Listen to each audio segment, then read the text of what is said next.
Namaste. The last 2 days, I am seeing all the reports in the media about the raging controversy on Tirupati Laddu. It is not a controversy. It is directly hurting the sentiments of crores of people like us. Mostly the people who believe in the prasadam, people who believe in the Sanatana Dharma worship of the deity. What has happened is, we have been already saying that the process of tendering, when you purchase items for the Swami, like the ingredients for laddu, you go for a lowest bidder. The moment you go for the lowest bidder, you are asking for trouble. In fact, the best cow ghee today cannot be less than 1,000 rupees per kg. How can a person quote 320 rupees? If somebody is quoting 320 rupees, I am not going exact amount value, but if he is quoting 320 rupees, every packet of that might be containing adulterated ghee. So it's a big hurting issue. We have to inquire into it and find the culprits and book them to take them to task.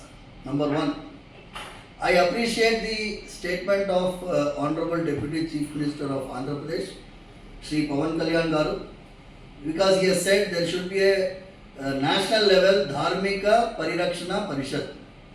We have been talking about that the same way. We want a central Dharmika Parishad which will be run by all the religious heads of this Matadipatis, Pitadipatis, retired judges. If they have a central Dharmika Parishad, the temples can be run under it. That is what is the best solution, staying away from the temple system by government control. Sarvejana Sukhino Bhavantu. అంటే ఒక అర్చకుడిగా ఒక భక్తుడిగా నా కర్తవ్యం అది. దాని మీద చర్యలు తీసుకోవాల్సింది దానికి సంబంధించిన అధికారులు కానీ ప్రభుత్వాలు కానీ వారి యొక్క కర్తవ్యాలు అవి. దాని గురించి నేనేమి చెప్పలేను. గతంలో మీరు పోర్టులో కూడా తవ్వకాలు జరిగాయని కూడా చెప్పారు సార్. దాని మీద ఏమన్నా ఇప్పుడు పోర్టులో సమాచారం లేకుండానే తవ్వకాలు జరిగాయనేసి గతంలో కూడా మీరు చెప్పారు. పింక్ డైమండ్ కూడా ఒకటి కనిపించలేదని చెప్పారు. వీటికి సంబంధించి ఇప్పటివరకు మీరు దాని మీద ఏమన్నా స్వామి, ఇప్పుడు మీరు కైంకర్యాల్లో లోపాలు జరిగినాయి అంటున్నారు కదా, ఎటువంటి కైంకర్యాల్లో ఏ లోపాలు జరిగినాయి స్వామి? అప్పుడు చెప్పాను కదా, ఇదే ప్రసాదాల్లో కల్తీ జరగడం అనేది ఒకటి. అది ప్రసాదాలు తిన్నప్పుడు కానీ ప్రసాదాలు చూసినప్పుడు కానీ అది ప్రతి భక్తుడికి అర్థమైపోతుంది. ఇందులో ముందు ఉన్న సువాసన లేదు, రుచి లేదు, పవిత్రత లేదనేది. అలాగే అన్నప్రసాదాల్లో కూడా ఈ కల్తీ నెయ్యి వాడి పొంగలు, చక్కెర పొంగలి, సీర మొదలైన వాటిలో కూడా ఇది కలిపి ఉన్నారు. ఇది స్వామివారికి మా చేతులతోనే నైవేద్యం చేయవలసిన దురదృష్టం కూడా మాకు ఏర్పడింది.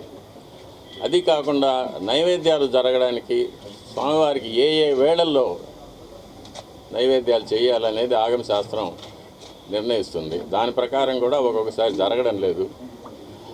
నైవేద్యం చేయవలసిన సమయాన్ని కూడా కుంచించి 10 నిమిషాల్లో అయిపోవాలి, 15 నిమిషాల్లో అయిపోవాలి అనేది అర్చకుల మీద ఒక ప్రెషర్ పెట్టడం, త్వరగా ముగించమని చెప్పి వాళ్ళని తరమడం, ఇవన్నీ కూడా జరుగుతూ ఉన్నాయి. ఇవన్నీ కూడా స్వామివారికి జరిగే అపచారాల కిందకే వస్తాయి. సేవల్లో ఏమన్నా లోపాలు గుర్తించారా స్వామి? స్వామివారు చేసేటువంటి సేవల్లో నేనున్నంత వరకు ఎటువంటి లోపాలు లేకుండానే చూసుకున్నాను. ఏదైనా అపచారాలు ఉంటే నేను అధికారుల దృష్టికి తీసుకువెళ్ళాను. ఇప్పుడు ఎలా జరుగుతుందో నాకు తెలియదు. నాణ్యతలోనైనా స్వామి పరిమాణాల్లో కూడా ఏమైనా తేడా గుర్తించారా మీరు? పరిమాణాల్లో కూడా మనం కోవిడ్ వచ్చినప్పుడు దాన్ని సగానికి సగం తగ్గించాము, వినియోగం తక్కువ, భక్తులు లేరని చెప్పి. అది కూడా ఒక తప్పే. అప్పుడు కూడా నేను అబ్జెక్ట్ చేశాను. స్వామివారికి ఎంత పరిమాణంలో ప్రసాదాలు తయారు చేసి నైవేద్యం పెట్టాలనేది ఆగమ శాస్త్రం నిర్ణయిస్తుంది. స్వామివారి యొక్క పరిమాణాన్ని బట్టి, దేవాలయం యొక్క పరిమాణాన్ని బట్టి ఇంత ప్రసాదం స్వామివారికి నైవేద్యం చేయాలనేది ఆగమ శాస్త్రం నిర్ణయిస్తుంది. దాన్ని దిట్టం అంటారు. ఆ దిట్టం ప్రకారమే చేయాలి. దానికన్నా ఎక్కువ చేయడానికి ఎటువంటి అభ్యంతరాలు ఉండవు. కానీ చేయవలసిన దానికన్నా తక్కువ చేస్తే మట్టుకు అది అపచారం అవుతుంది. అది మొన్నటి వరకు కూడా అలాగే జరుగుతూ వచ్చింది. దాన్ని చాలాసార్లు నేను అధికారుల దృష్టికి తీసుకెళ్ళాను. ఈఓ గారు దాని మీద స్పందించలేదు. అది అలాగే జరుగుతూనే ఉండింది. ఇప్పుడు ప్రభుత్వం స్పందించి స్వామివారికి ప్రసాదాలు అనేకంగా తయారు చేసి, నాకు తెలిసినంత వరకు మేము కైంకర్యం చేసేటప్పుడు గరుడ సేవ నాడు బంగారు వాకిలి వరకు సుమారుగా ఒక 100 గంగాళాలు ప్రసాదం నైవేద్యం పెట్టేవాళ్ళం. కాబట్టి దానికి అప్పర్ లిమిట్ అనేది లేదు. ఇంతకన్నా ఎక్కువ చేయకూడదు అనేది ఎప్పుడు లేదు. కానీ తక్కువ చేయడం మట్టుకు అపచారం అవుతుంది. దాన్ని ప్రభుత్వం దృష్టికి తీసుకెళ్తున్నాము. అది దిట్టం ప్రకారం స్వామివారికి ఏ వేళల్లో ఎంత ప్రసాదం నైవేద్యం చేయాలనేది దాన్ని తయారు చేసి శుచిగా, శుభ్రంగా, తాజాగా తయారు చేసి స్వామివారికి నైవేద్యం పెడితే స్వామి ఎప్పుడు ప్రసన్నులు అవుతారో అప్పుడు భక్తులకు అందరికీ కూడా మంచి జరుగుతుంది. రాష్ట్రము, దేశం సుభిక్షంగా ఉంటుంది. ఎట్లాగైతే సూర్యుడు తన కిరణాలతో నీటిని ఆవిరిగా తీసుకొని వర్షంగా మనకి ఇస్తాడో, అలాగే మనం నైవేద్యం పెట్టే ప్రసాదాల నుంచి సారాన్ని భగవంతుడు గ్రహించి మనకు అనుగ్రహంగా వరాలుగా ఇస్తారని చెప్పేది ఆగమ శాస్త్రంలో చెప్పబడిన సమాచారం అది.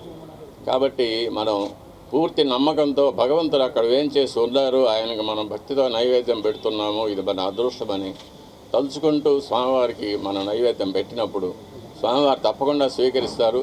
స్వామివారు ఎప్పుడు ప్రసన్నం అవుతారో మనకందరికీ కూడా మంచి జరుగుతుంది. కానీ పెద్ద ఉపద్రవం వచ్చింది. కృష్ణానదికి గొప్ప వరదలు రావడం, ఆ వరదల్లో ఎన్నో వేల కుటుంబాలు నిర్వాసితులు కావడం, ప్రజలు అన్నవస్త్రాలకి అలమటించడం లాంటివి కూడా సంభవించాయి.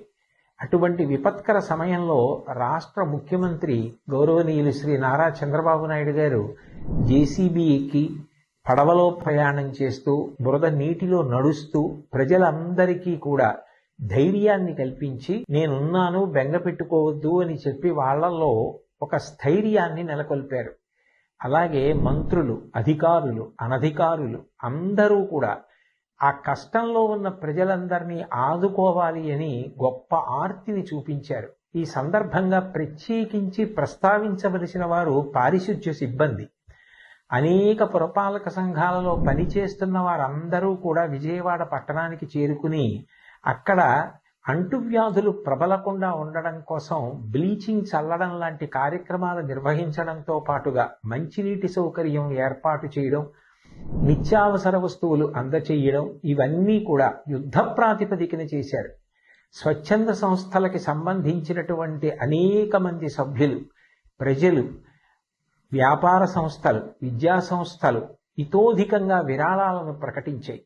నిజంగా ఇటువంటి కష్ట సమయంలో అందరూ ఏకోన్ముఖులై నడవడం, అటువంటి సమైక్యతాభావం చూపించడం చాలా చాలా గొప్ప విషయం. భాగవతంలో పోతన గారు ఒక మాట అంటారు, పరహితము చెయ్యునెవ్వడు పరమహితుండగును భూత పంచకమునకును, పరహితమే పరమధర్మము పరహితునకు నెదురు లేదు పర్వేందుముఖి అంటారు. పరుల యొక్క హితం కోసం ప్రవర్తించే వాళ్ళు ఎవరుంటారో వాళ్ళకి పంచభూతాలు కూడా సహకరిస్తాయి. ఇటువంటి కష్టకాలం వచ్చినప్పుడు ప్రజలందరూ కూడా ఒకే త్రాటి మీద నిలబడడం, అంత గొప్ప సమైక్యతా భావంతో కష్టంలో ఉన్న వాళ్ళందరినీ ఆదుకోవాలని ప్రయత్నించడం చాలా